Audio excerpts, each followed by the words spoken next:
Hey guys, and welcome to the Alabama Saltwater Fishing Report, the first podcast to bring you the local inshore, offshore, and onshore fishing report, whether it's good, bad, or ugly. This week's Alabama Saltwater Fishing Report has been brought to you by Advanced Transmission in Spanish Fort. Give the professionals a call who have been trusted on the Gulf Coast for over 25 years at 251-626-6061 or check them out online at www.advanced-transmission.com. I'm Butch Theory. I'm joined today with Captain Patric Garmeson. How are we doing today, Captain Patrick? Fantastic. Fantastic. That's pretty good. Well, I mean, every day is fantastic. I wake up, I'm going fishing or talking fishing or a little bit of both, man. That's right. I don't know that I could figure out a better place for me. Better setup. You got it set up pretty good. It's pretty good setup. Yeah. I like it.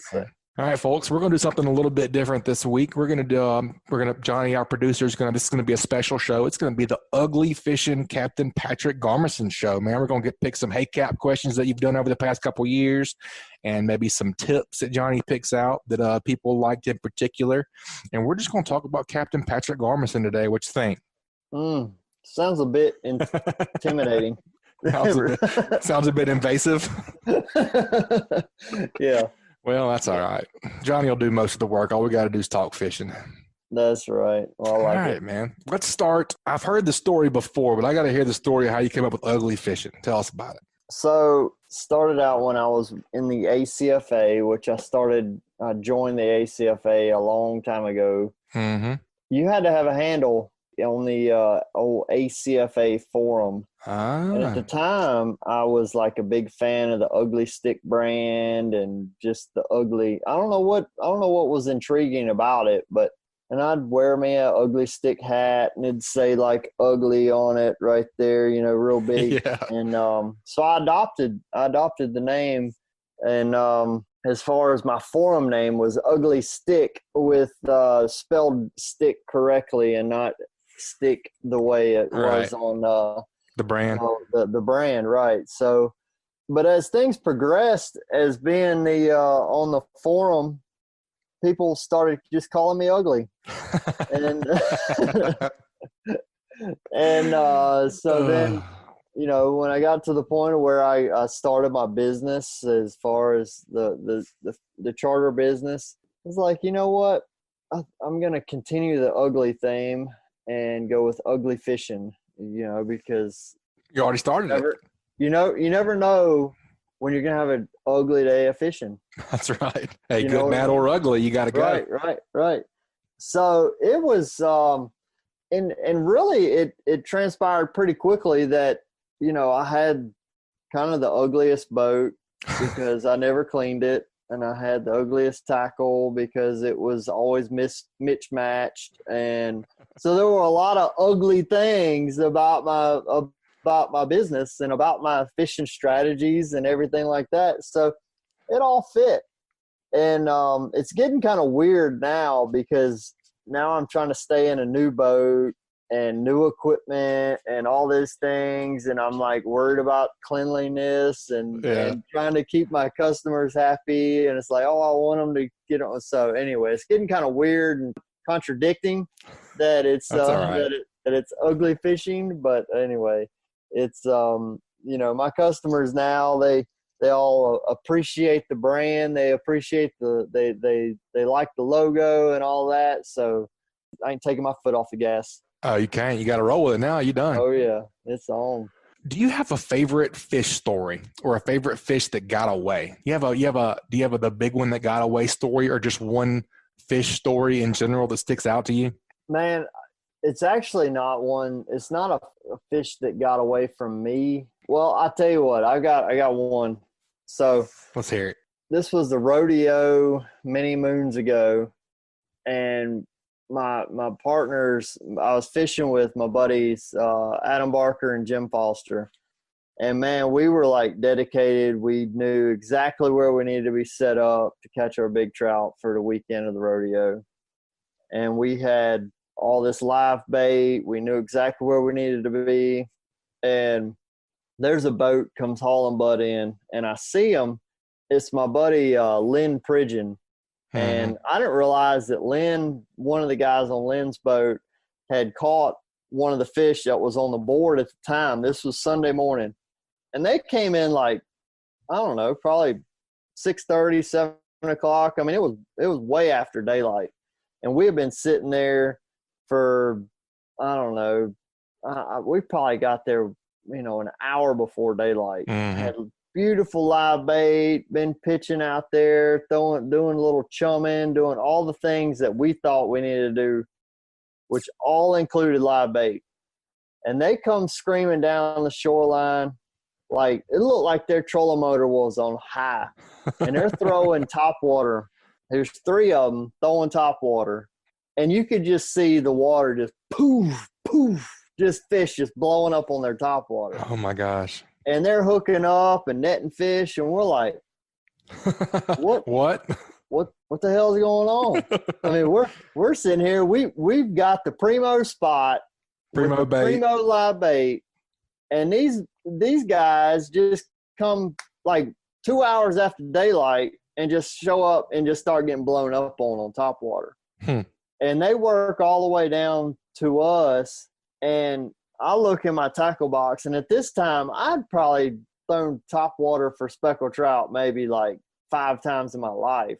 I was a big time live bait guy. Yeah. And I dig around in my tackle box, and I have one top water lure, and I tie it on, and I throw it like in an area like down the shoreline before they could get to where I was, and I twitch it about 3 times. No exaggeration, a 27-inch or better trout skies on my topwater lure like a dang king mackerel. I mean, this thing comes shooting out of the water, but no connection, no hookup, nothing. Make about 100 more casts, no more fish, no more blowups. But anyway, that was a pretty cool story, because thereafter that probably changed the strategy up a little bit. It did. I had a conversation with Lynn after the rodeo. I was like, dude, y'all come strolling in there like way after daylight, sun is up, and y'all chunking top water. And he's like, yeah, we threw top water all day for 3 days. And anyway, I don't remember if they ended up placing a fish or not, but you'll never forget it, will you? No, because they were throwing like Mirror she dogs. I mean, they were super duper noisy baits. I mean, you could hear them like 200 yards away. You can hear them. I mean, it was just like shaking rocks in a dang milk jug or something. I mean, it was so loud, but they were getting blown up on. And so that was like my introduction into topwater fishing for speckled trout. And from that day forward, anytime I went anywhere near the Mobile River, I was throwing topwater at some point during the day. That was a really cool experience that I feel like I had a trout sky on my bait that should have placed me on the rodeo, but she didn't hook up. Never know. She didn't hook up. So that would be one that got away, but was like kind of a turning point in my fishing knowledge. I like it. Well, that brings me to my next question. What's the best fishing advice that you've ever got? So the best fishing advice I ever got goes back to the live bait game, and it was from Doug Smith. Doug was president of the ACFA for a couple of years, and he was actually, I think, president whenever I joined. Doug told us, man, we gotta simplify our tackle. And I was like, what do you mean? I mean, we're half-ounce egg sinkers, split shot, or half-ounce egg sinkers, swivel, tail hook, or whatever the deal was. And he's like, yeah, I mean, y'all just need to simplify it down to a hook. Like, just a hook. I'm like, yep, just a hook. And Doug was big on a number 10 treble hook with a live shrimp, and that was it. Man, it took me a little while. I mean, I had to add me a little weight to it, get it down, catch me a croaker every once in a while, catch me a catfish, just knowing that I'm around some fish, right? Yeah, oh yeah. Well, it finally clicked, man. I mean, it finally happened where it was like, all right, training wheel's coming off. I'm going hook and a shrimp, and I'm catching fish. And we start, and it was either that or just a teeny tiny split shot. So just streamlining, just least terminal tackle possible. Man, Adam Barker and me and him learned a lot of stuff, a lot of trout fishing stuff together. And me and him and Jim Foster, we learned a lot together, and that was one of the things that we did. We finally bought into Doug's program, the small treble hook and the shrimp, and either a little tiny split shot or no split shot at all, and we started catching some really, really nice trout.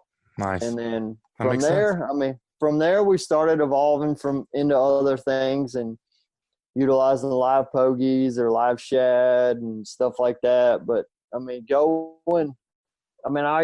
we always used to put our bait on the bottom or near the bottom. Mm-hmm. And once I figured out, once I bought into what Doug was telling me about just basically fishing the entire water column, if you're in 13 feet of water and you throw a live shrimp out and he lands on the surface, why not fish him as slow as possible all the way to the bottom? Right. If he goes all the way to the bottom. Right. That was a really game-changing tip for me, especially for speckled trout. Yeah. That one really sticks out to me. I like it. What else, man? Let's think. If you're fishing the Alabama Deep Sea Fishing Rodeo and they stick you out on the west end of Dauphin Island or wherever you think the biggest trout is, or even redfish for that matter, what's going to be your go-to lure and your go-to rod and reel? Tell you what, I'll give you two. I'll give you two Right. lures, but you got one rod and reel. Two lures. I would say a head and spook or super spook, depending on what my water conditions are. But that I guess if I had to stick with only one, it would be that head and one knocker. Mm-hmm. It's a mid-range bait, low, kind of a low pitch sound, and you could work it in super calm conditions to a little bit choppy conditions. Yeah, true. I would say a next lure, that slick lure, probably in the cool beans color. I like the cool beans for sure. Cool beans, man. I mean, you can throw that joker in slightly muddy water. I actually caught some fish in water that was like probably 12 inches of visibility back in the fall on the cool beans. Like, I don't even know why I even had it on, why I didn't switch it over to like the B-Cat or something that would stick out a little bit more in that dirtier water. But that cool beans was. About your rod and reel. It's kind of weird. It just works. Rod and reel. You throwing a spinner? Or you throwing something conventional? I'm gonna throw a bait caster if that's my game. If I'm throwing lures, I'm gonna throw a that Lose inshore speed spool or the that is. I have Curata E7s. I have Curata DHS or DHSV 200s. I actually have a Curata Bantam that I really like, a 200, but it's either going to be that Curata 200 with a or that Lose inshore baitcaster. That thing is money. Roger, Dodger. And then go with a 7 foot medium action Lose inshore rod, and get after it. 20-pound braid. I like it. Patric, why is it so much different to catch a trout in the water? Like when wading, why is it so much different to be in the water when you catch those fish? I'm not as in love with the wading as some people are, because I'm actually more of like my creature comforts of the boat and everything. And if Patric doesn't like to get his feet wet. Right. Yeah. No, I mean, I'll do it. But I have not done like much wade fishing. Some of y'all are like super, just like, God dang, I can't wait till the water gets right so I can be in the water. You know how some guys say, like, I'd rather catch one fish on a top water as I would 10 fish on a popping cork. I can agree with that. I'm that way with wade fishing. I'd rather catch one fish wading than 5 fish any other way. See, it doesn't blow my skirt up like that. I mean, I'm just like, if that's the situation, like if that's what I need to do to catch fish, right, I'm doing what it takes to catch fish. But if I can stay in a boat, I spent a lot of money on that fiberglass. That's right. That's right.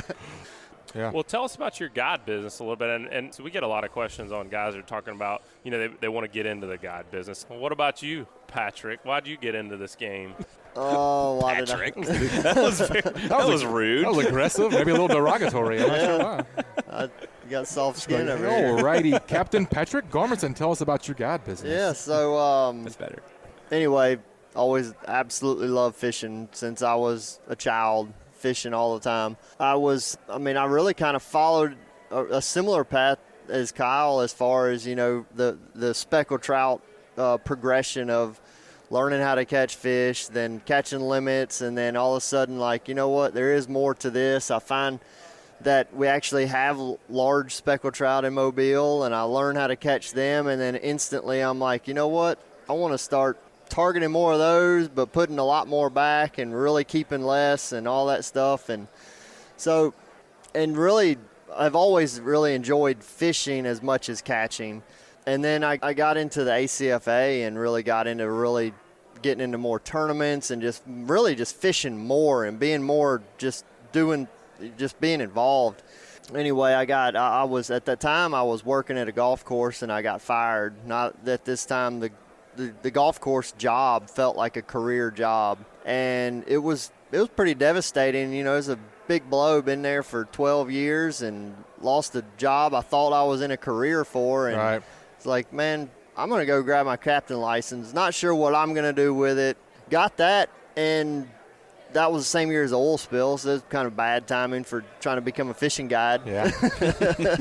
So You got more balls than me, man. Yeah. So anyway, that was a rough year for everyone. The oil spill happened after I went through sea school. Gotcha. And so anyway, was able to work BP and all that stuff, and able to provide for myself, and got through that. And anyway, I started working for a landscape company, and I was chartering on the side, maybe 8, 10, 12, 15 trips per year. I mean, it wasn't a lot. And one of these, at one point, I'd built these clients up where I had a couple of guys that were coming back, for a week at this time or 3 days at this time. And man, the enjoyment I got out of spending 3 days with this group of guys and just the enjoyment, the respect, just everything about it, from all the gear prepping to take care of these guys, to taking them fishing and putting them on fish, and the respect that they give me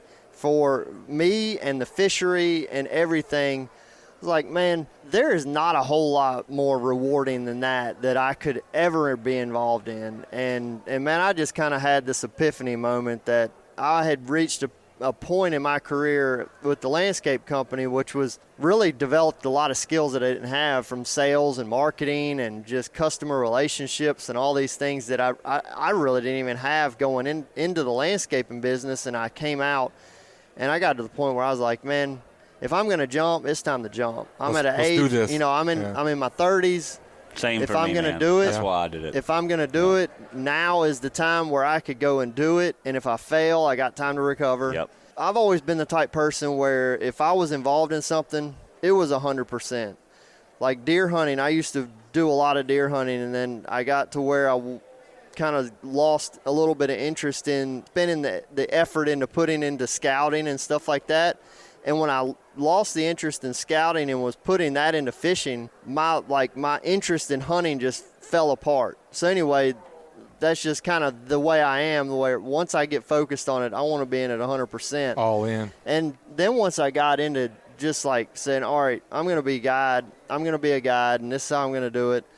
I want to be involved in all aspects of the fishing, from teaching our fishing community how to fish better. How to get more limits. Thankful for y'all to be able to allow me to be on the podcast to share that and my knowledge, and then, and really also on the conservation side of things and protecting what we have. I mean, as soon as I started making my living at it, I gained even more respect for the environment and making sure just opened up all those doors. It did. I mean, and it was like, people will come in to our community, enjoy the resources that we have, and leave and go back to their own communities. And we have to be the stewards of it. Spread the word. Yeah. And taking care of it, but also spreading the word of what we do have and making sure people want to come down and enjoy it.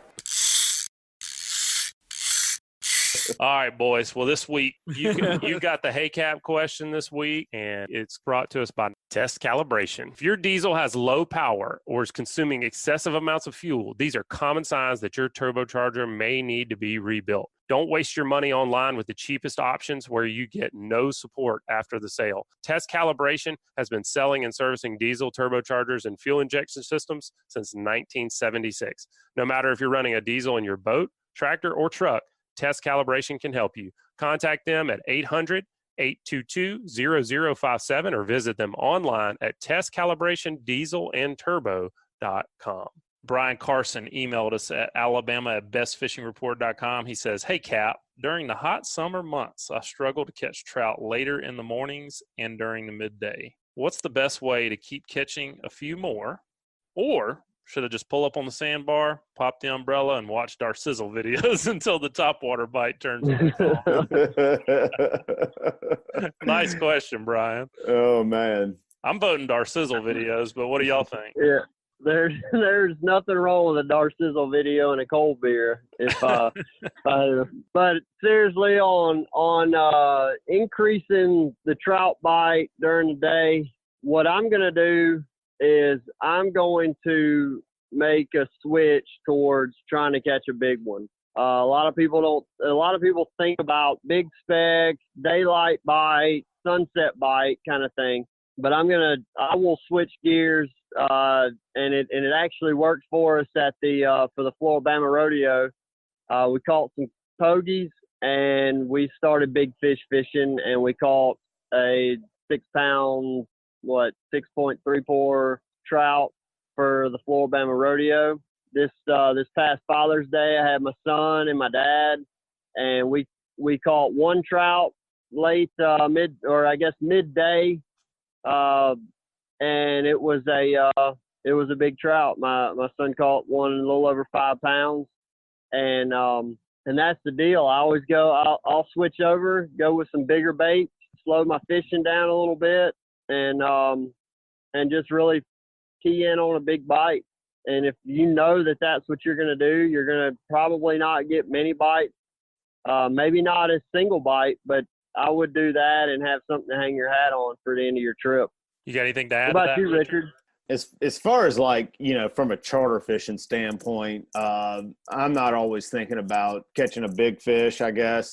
During that time of the day, I'm usually thinking about maybe getting in some deep water over some rocks or around some structure, something of that nature, using a slip cork and using the tide and the wind to my advantage to do something like that. I know exactly what Patric's talking about with catching a big fish throughout the middle of the day, because I feel like my partner and I, in a lot of tournament situations, have gotten some huge bites at that time of the day, from that whole 10:30, 11 o'clock till 2 or 3 in the afternoon kind of period, what a lot of people call like a dead period, where you don't have a ton of activity. We have, definitely cleaned up and gotten some tournaments done doing exactly what he's talking about. But I'm always going to retreat maybe to deeper water that time of day, try to find a fish that's not worn out by the heat, if that makes a sense. Because the water, believe it or not, the water temperature is getting on up there nowadays.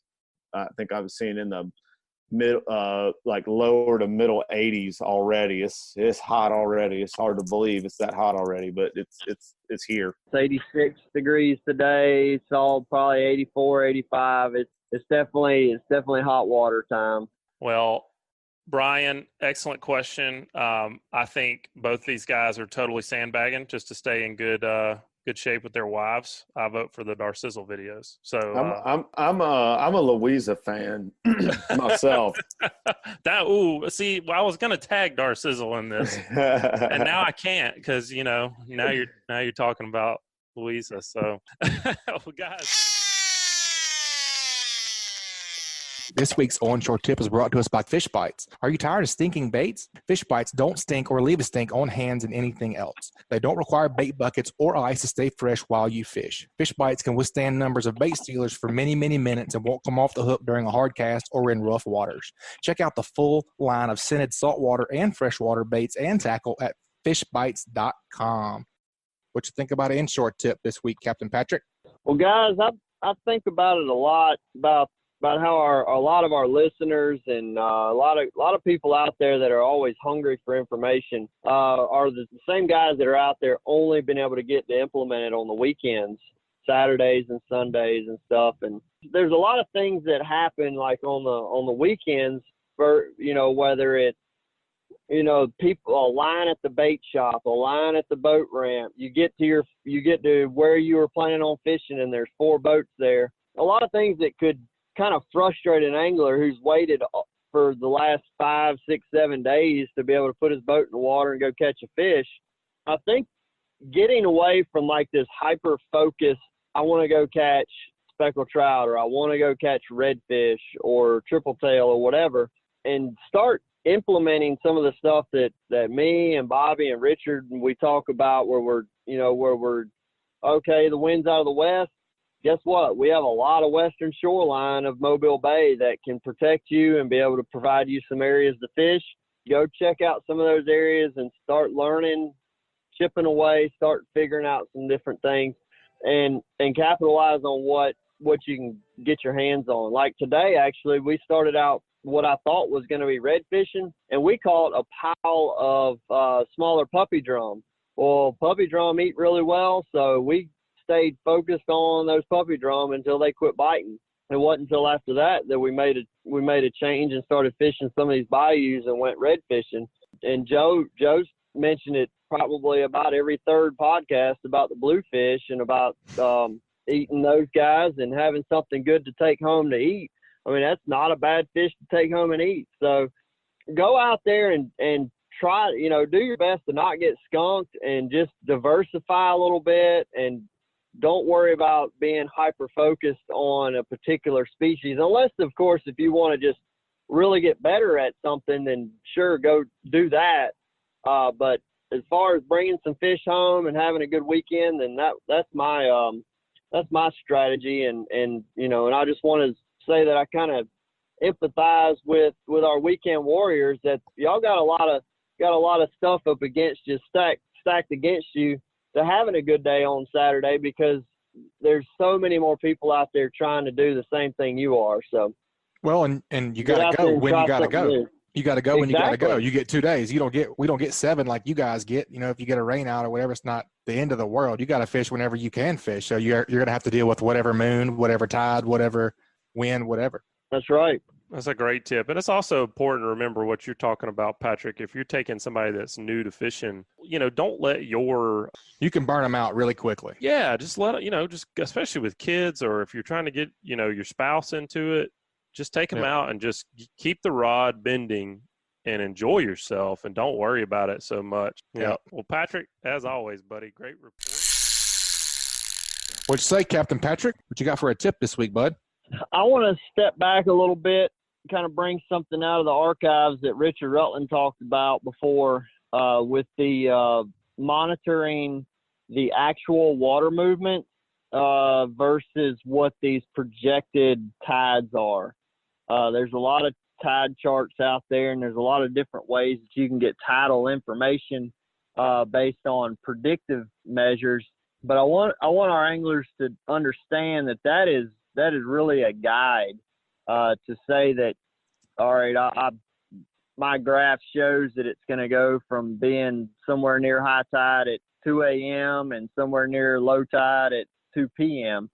Well, don't take that as gospel that that's exactly what's going to happen.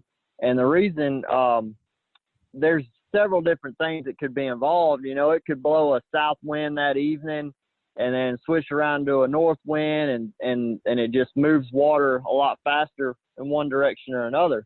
So what you need to do is keep an eye on that NOAA website, where you can actually go to the specific stations. Like if I'm fishing the Causeway, I like to monitor the one at the Coast Guard station and kind of base my moves off of that. And I watch that in real time, because all you have to do is just load that onto your phone. It's a website, So you go to the website and then just hit refresh every Or time you want bookmark to see what the changes are. Yeah, bookmark it. I keep that one bookmarked. You're talking about the tides and currents.noaa.gov. And last time you guys, I think it was Richard that was talking about it, and I put it on my phone. And I'll check that, the tides and currents.noaa.gov real time. I'll refresh it and I'll check it against my other tides app. And dude, sometimes just a couple hours off. And that'll mess up your whole day. It really can. If you're trying to make your moves based on a prediction, I mean, if you're 2 or 3 hours different, then you're going to be in the wrong spot all day long. If you even if you had a really good plan to say, all right, on the incoming tide I need to be here, on the falling tide I need to be here, at slack tide I need to be here, and you're following a predictive chart, you're going to be missing all day long. Whereas if you're following something that's actually occurring and actually printing on that you can see on the website, real time, then you can really make real adjustments to what you're doing. And it's been probably an hour and a half to 2 hours off every day the last probably over 2 weeks now. We've had ridiculously high water on the causeway in the morning. Mm-hmm. It's just not happening as they predicted.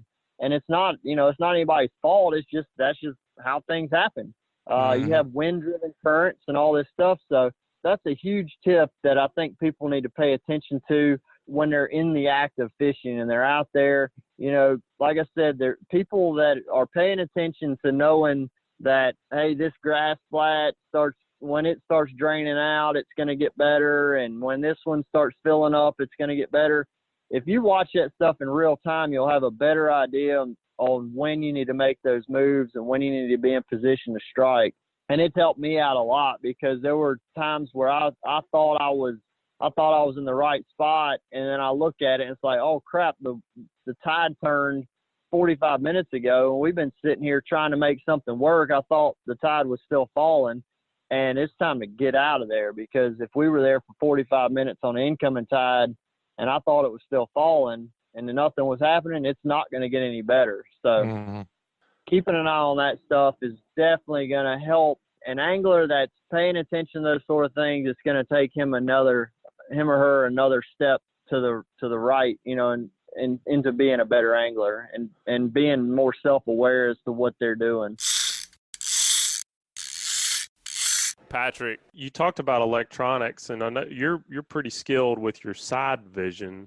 Are you able to use that feature when you're bottom fishing out there in that deep of water, or is that really more of a shallow water thing? No, it is certainly it is a huge advantage using that side scan. So when I'm on a school of fish, I'm gonna set. I use my fish finder. I have a quadrant with my GPS so I can see where the spot is. Then I use my side scan and my down vision. And using that down vision, I can know what's directly under the boat. But using the side vision, you can see if the school is kind of meandering a little bit more to your right or a little bit more to your left. And I'm out there using my trolling motor. So I don't have to pull an anchor up or anything. I can just hit that jog feature on my remote button. I may hit it 3 clicks to the left because I see more fish to my left, and then all of a sudden we're catching fish again. Both components are huge to doing this reef fishing. This week's Hey Cap was brought to us by KillerDock. I hadn't even realized how bad it was. I was cleaning fish on rotten wood, and after cleaning just a few fish, I was filthy, and I had a sunburn. I tried wearing a hat, but it just couldn't keep me cool. And how was I supposed to clean fish without getting messy? KillerDock brings that upgrade. Not only will it keep me cool and clean, it will make being on my dock enjoyable again. KillerDock combines durability, function, and design to uniquely upgrade your entire dock experience. Visit KillerDock.com to check out the greatest fish cleaning stations known to mankind. Larry Robertson is who brings us the Hey Cap question this week. And he says, Hey Cap, this is a 2-part question. I will start with the first part. Hey Cap, what's the best rig and bait for triple tail? The best rig and bait. Well, how would you rig up? If you were just going out as a normal person, I know that you're Superman. If you were a normal human being that were going fishing, what would you start with? Man, the best thing to do and the easiest thing to do is if you're out there, you bought you some live shrimp to go catch you some speckled trout or redfish that morning, and you were popping corking, keep the same setup. Keep the popping cork. Now, what I will say is I do like to use either like a kale hook or a circle hook, something like a 1/0 owner move to circle is that's a really dependable hook for me. And really you can shorten your leader up a little bit, but really, I mean, a popping cork with a live shrimp is really, really hard to beat as far as tackle setup. Now, we can go in there and we can talk about slip corks and how deep and different scenarios to use that. But man, if you're novice at it, and I still kind of feel like I'm a novice at it, but I mean, I feel like the easiest way for us to go and successfully catch them is burn a little bit of gas, try to find one on top, maybe around something floating or crab trap or grass line or something like that. Put that live shrimp under a popping cork, drag that. A lot of times that if you use a bright orange cork, that orange cork often will catch the eye of that triple tail, and he'll follow that cork, and it's your job to get that shrimp up there in front of him, because a lot of times he's going to sit there and follow that cork, and sometimes they'll try to follow it all the way to the boat. So ideally, chop your leader down to where you only probably have about 18 inches of leader, and have that single hook on there, shrimp on there, and if you see a triple tail, you should be able to catch them on that setup. Nice. So that's the simplest and easiest way to do it. Now, we can get into more details, but that's my go-to. So what's the second part of the question? And give us the best way to approach the fish and the cast to the fish to be successful. Whenever you're approaching a buoy and or something, maybe a log or something that's got a triple tail up under it, what are you looking for? Okay, so this is where the technical side of things really comes into play. But before I get into that, I will say I want to go back and plug Daycool Heating and Air. Man, this thing that they put in is incredible. My house, I know I've mentioned it before, Nice. that Daycool put in my HVAC unit in my house. Mm-hmm. And my wife has figured out how to freeze me out, or actually she freezes me into the bed. It'll be so cold. So anyway, a good plug for them. But anyway, so going into the details of the setup or the approach, you always want to approach this fish. You want to allow the current and the wind to be at your back, if at all possible, to where you can have the stern of the boat into it, and then you just keep reversing the boat into the wind, Mm-hmm. and that way you can have your angler on the bow. Now, if you're a single angler and you have a GPS guided trolling motor, then you could always deploy that and position yourself downwind and then cast upwind or up current and let your bait drift back down to you. The main thing is you need to really take a look at what the fish is doing. You always want to see the fish is going to be nosed up to whatever debris. If there's any type of current or wind, that the fish is going to try to maintain a certain spot on it. And what I'm thinking and what I'm visioning when I'm describing this would be like a fish on a crab trap. Mm-hmm. And those fish can be both the easiest and the most difficult to catch. And the most difficult reason is because that float has a handy dandy rope underneath it that often gets hung, people often get hung up on if they don't make that cork drift beside the rope and allow it to drift by the cork and beside the rope without Mm-hmm. getting hung up on it. So paying attention to the way the fish is positioned and you just have to be able to pass that bait in front of the fish. They're typically going to be laying on their side. So their field of vision they have a pretty wide field of vision, but the best thing to do is to try to drag that thing from the top of his head towards his mouth, because he can see the bait coming by him. That's going to be the best way to try to present that bait. But the main thing is being able to put yourself where either the back of the boat into the wind, into the current, to where you can hold yourself back and have your angler actually drift the bait to the fish, or if you're doing it by yourself and you're going to get below it, then throwing it past the fish and dragging it back to you. Those are two of the best ways to do it. Try not to do it across the current or across the wind, because you're just going to end up entangling in the crab trap more likely. And then what's going to happen, somebody's going to get, a little pissed off because somebody else is missing the fish, and then they're going to fire a cast right at the cork and knock the fish right in the head, and he's going to be gone. Yeah, that's how you get a mutiny on your hands. Right.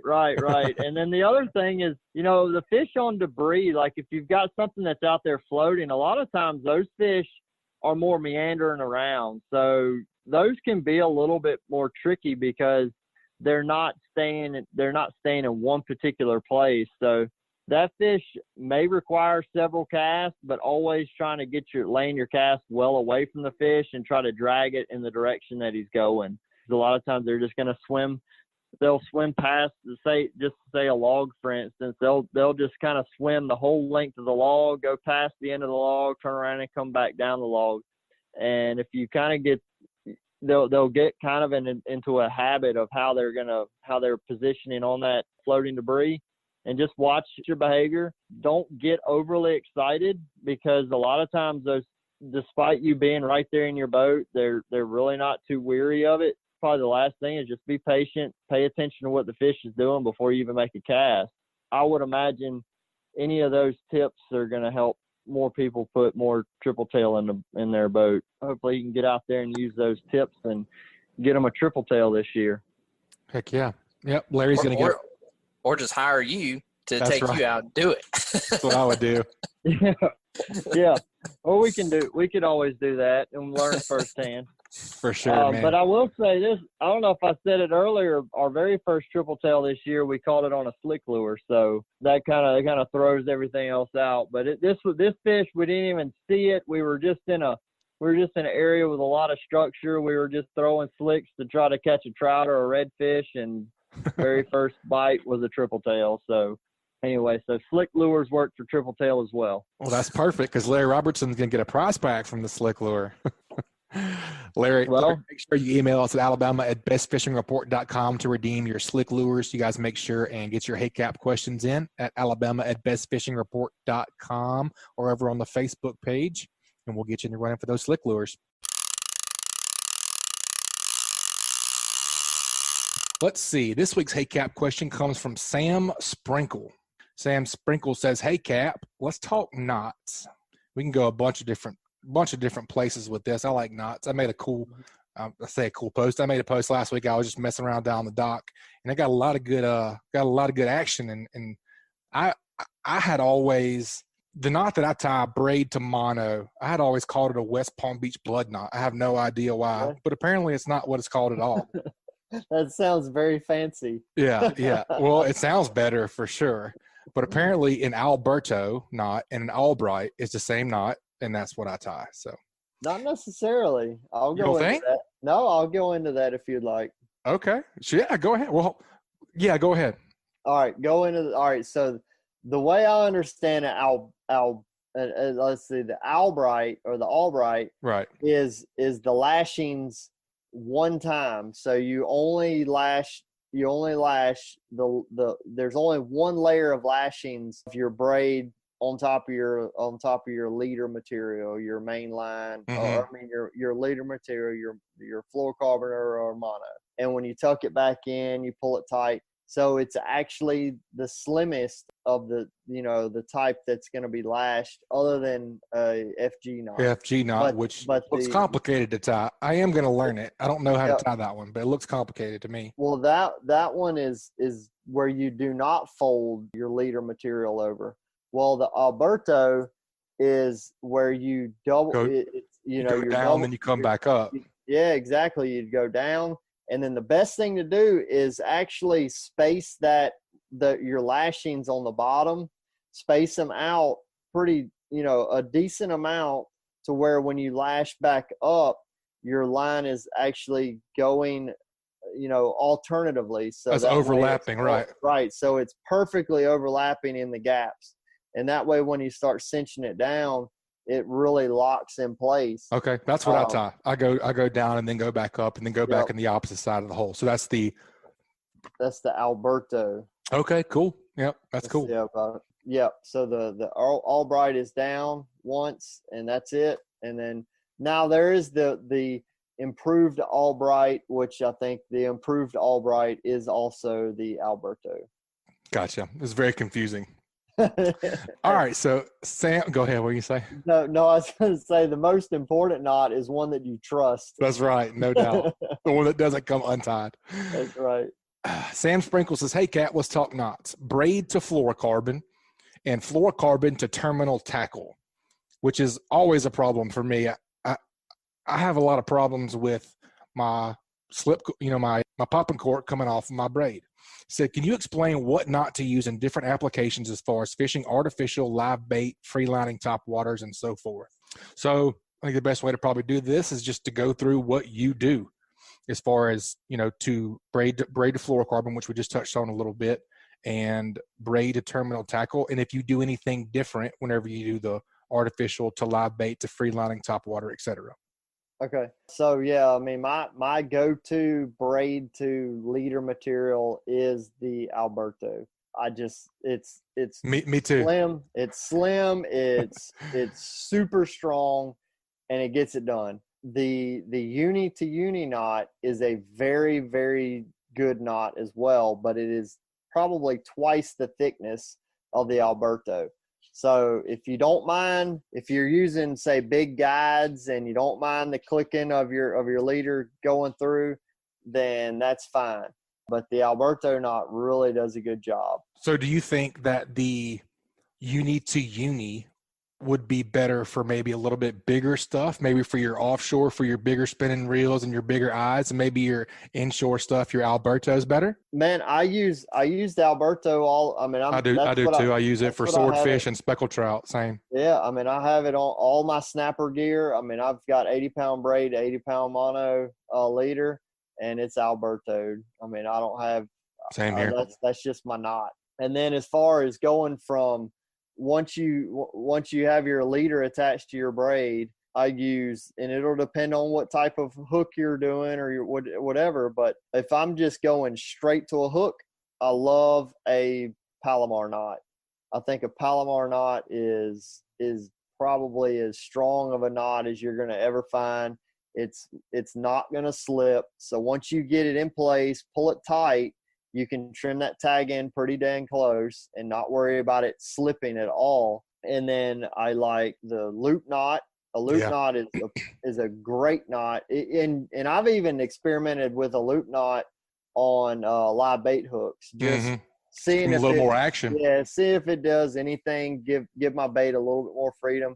So if you've got a loop knot that you like, I wouldn't be opposed to that, to a free line hook. And then the top water, definitely loop knot, slick lure loop knot. Anything that doesn't have a split ring on the nose, go with a loop knot. Anything else like a jig head or whatever, you could either do a loop knot or a Palomar. But man, really, figuring out a nice loop knot that you like and is easy to tie for you, that's money in the bank. Palomar is money in the bank. And then as far as if you ever tie braid to a particular, like if you're tying braid straight to a popping cork or something. That's my problem right now. That's the only knot. I feel like that's the chink in my armor right now. And I have picked up the loop knot. The one that I love, by the way, is called the non-slip loop knot. Learn how to tie it. Yep. To the popping cork. Braid to swivel. I like a uni. Improved trilene knot maybe, where I go through my loop or through my tackle, and say the popping cork, I'll go run my main line through it and back through it, and I hold a loop, right? And then I trilene knot above that, back through the double loop and pull it tight, and braid won't slip on that knot. I wish I knew what the name of that one was, but I think it's an improved trilene knot. Maybe we can look it up and post it. I like talking about knots, man. I would love to start like a little knot segment. Yeah. Call it D's knots. I like talking knots, man, because there's so many different applications for so many different things. I think it's pretty cool. We have some pretty cool guys that have a lot of different knots that tie different stuff. Get Chris Viche talking about some knots. I like talking to him about stuff like that. Chris is going to be way more technical about this stuff than I am. I'm a lot more just like find something that works and that's right. Stick with it. Lock it down and make sure that thing don't slip, and you're good. Well, I'm terrible about that. I literally use a uni knot in the Alberto for every single thing. If I can't tie a uni knot, I don't even want to tie. That's all I ever tie is uni knots. And I got the slip knot. I got the non-slip loop knot now. I can tie that one now. Cool. All right. Did we answer all Sam's questions? I think we did, man. Knots, braided fluorocarbon.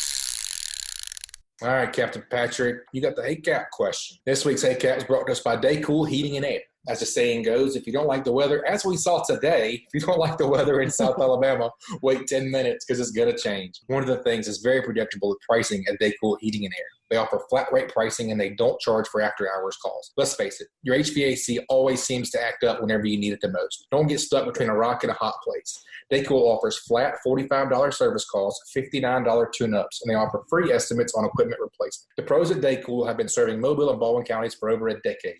Contact them at 251-633-5121 or check them out online at www.daycoolair.com or on the Daycool Heating and Air mobile app. They are license number AL07028. All right, man. This week's HACAP was submitted by Jeffrey Gray. And I like this one. I like this one for a couple of different reasons. One, it's hot as heck, and it's hard to keep anything alive right now in water. And I know you are a guru whenever it comes to this. Jeffrey Gray asks, "Hey, Cap, what are some tips to keeping your catch alive in the live well?" And this might be getting into the rodeo tip, so we're going to get him a good one here. So on keeping my catch alive, the main thing is having water, good salty water, whether it's salty water that you pumped in out of the bay or out of the Gulf or whatever, but then also cooling it back down once you get it in your well. The water temperature right now, I mean, this whole week, the water temperature started out anywhere from 85 to 86 degrees and warming up as high as 92 degrees during the afternoon. So it's a dang hot tub. That's crazy. Yeah. So number one is get you some nice water in your live well. Don't leave it recirculating. Yeah. I just want to start at the very beginning because this is intriguing to me as well. I'm new to this also. Where are you going to fill up your live well? Is that going to vary where you're fishing or what you're fishing for?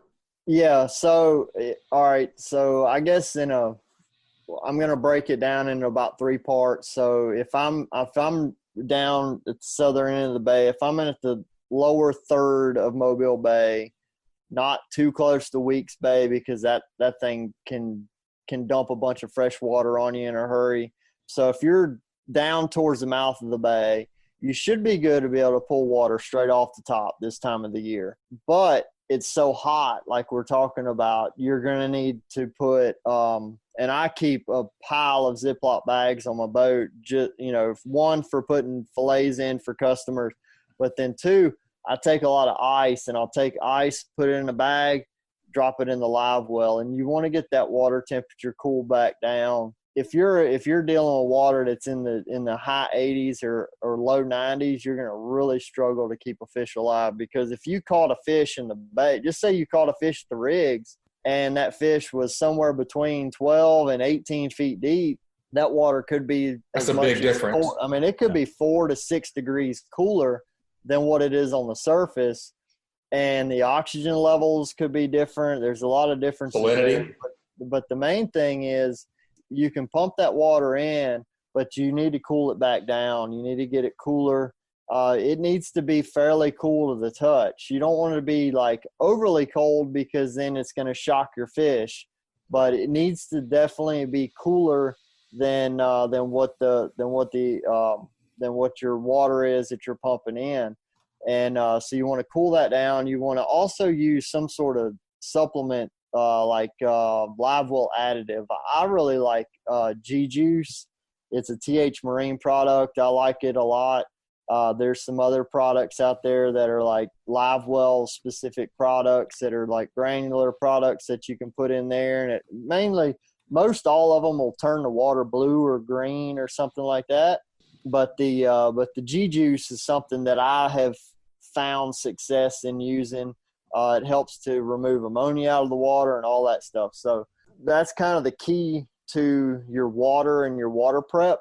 Cooling it down a little bit, adding some sort of additive like G-Juice, and then having you a live well set up that's going to be able to recirculate your water, keep it contained. And then if you can add just some straight oxygen to it or just some straight air bubbles, whatever, like from a Pro Air or the bubble boxes or whatever, anything that you can add air to it like you would aerating your live shrimp or something like that.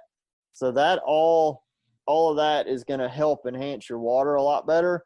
And then after that, once you put your catch in the live well, you want to keep that fish.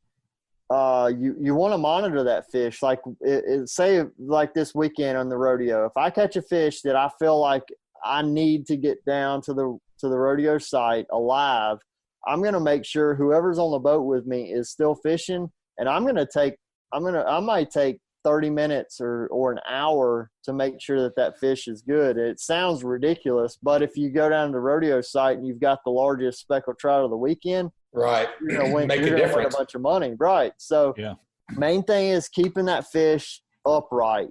Don't overly handle it because you're going to take too much slime coat off of it. So one thing that I really like a boga grip, and I'll put that boga grip in that fish's mouth, and that can kind of help stabilize that fish, and just kind of keeping it from rolling over. So that's a lot of almost ADD-ish information. Not at all. I felt like I started from start to finish there. But the main thing is, and then once your fish is in there, just kind of keep monitoring it. And if your water starts warming up because your circulating pumps are running a lot, refresh your ice bags and cool that water back down. And then also like the G juice or whatever additive, some of that stuff will slowly break down. So it requires a little bit adding to that. What kind of time frame are you talking about that you would hold this fish, David, it takes a little bit of experience. It really takes kind of feeling the fish. The fish will chill out. And Bobby and I talked about this back in I remember the exact conversation. Days. You're sitting there, like a lot of times what I'll do is I'll hold the fish basically over its shoulders. I mean, obviously a fish doesn't have shoulders, but behind its gills, over its back. And I'll just sit there and hold that fish, or I'll use a boga grip or something like that. But a lot of times I just hold that fish over its back, and I'll hold it until I feel it relax. And you'll feel it. Like if you're sitting there, especially if you have your hand on the fish, you'll feel the fish relax. And its breathing is gonna change, and it's gonna chill. And there's no other way to explain it than that's what's gonna happen. And once that fish chills, you're gonna let go of it. It's gonna stay upright. It's gonna probably swim a lap or two around the live well, and it's gonna be fine. But if that fish doesn't ever relax like that, it's a good chance it's not going to make it. And that's one of the difficult things about this time of the year. It does. I mean, you take a fish that you just caught in, say, 86-degree water. You got in water. It's a little bit cooler than that. It's more comfortable for the fish, but there's so many shock factors involved in that. But if you take your time, you prep your water well, have good aeration, all of it's doable.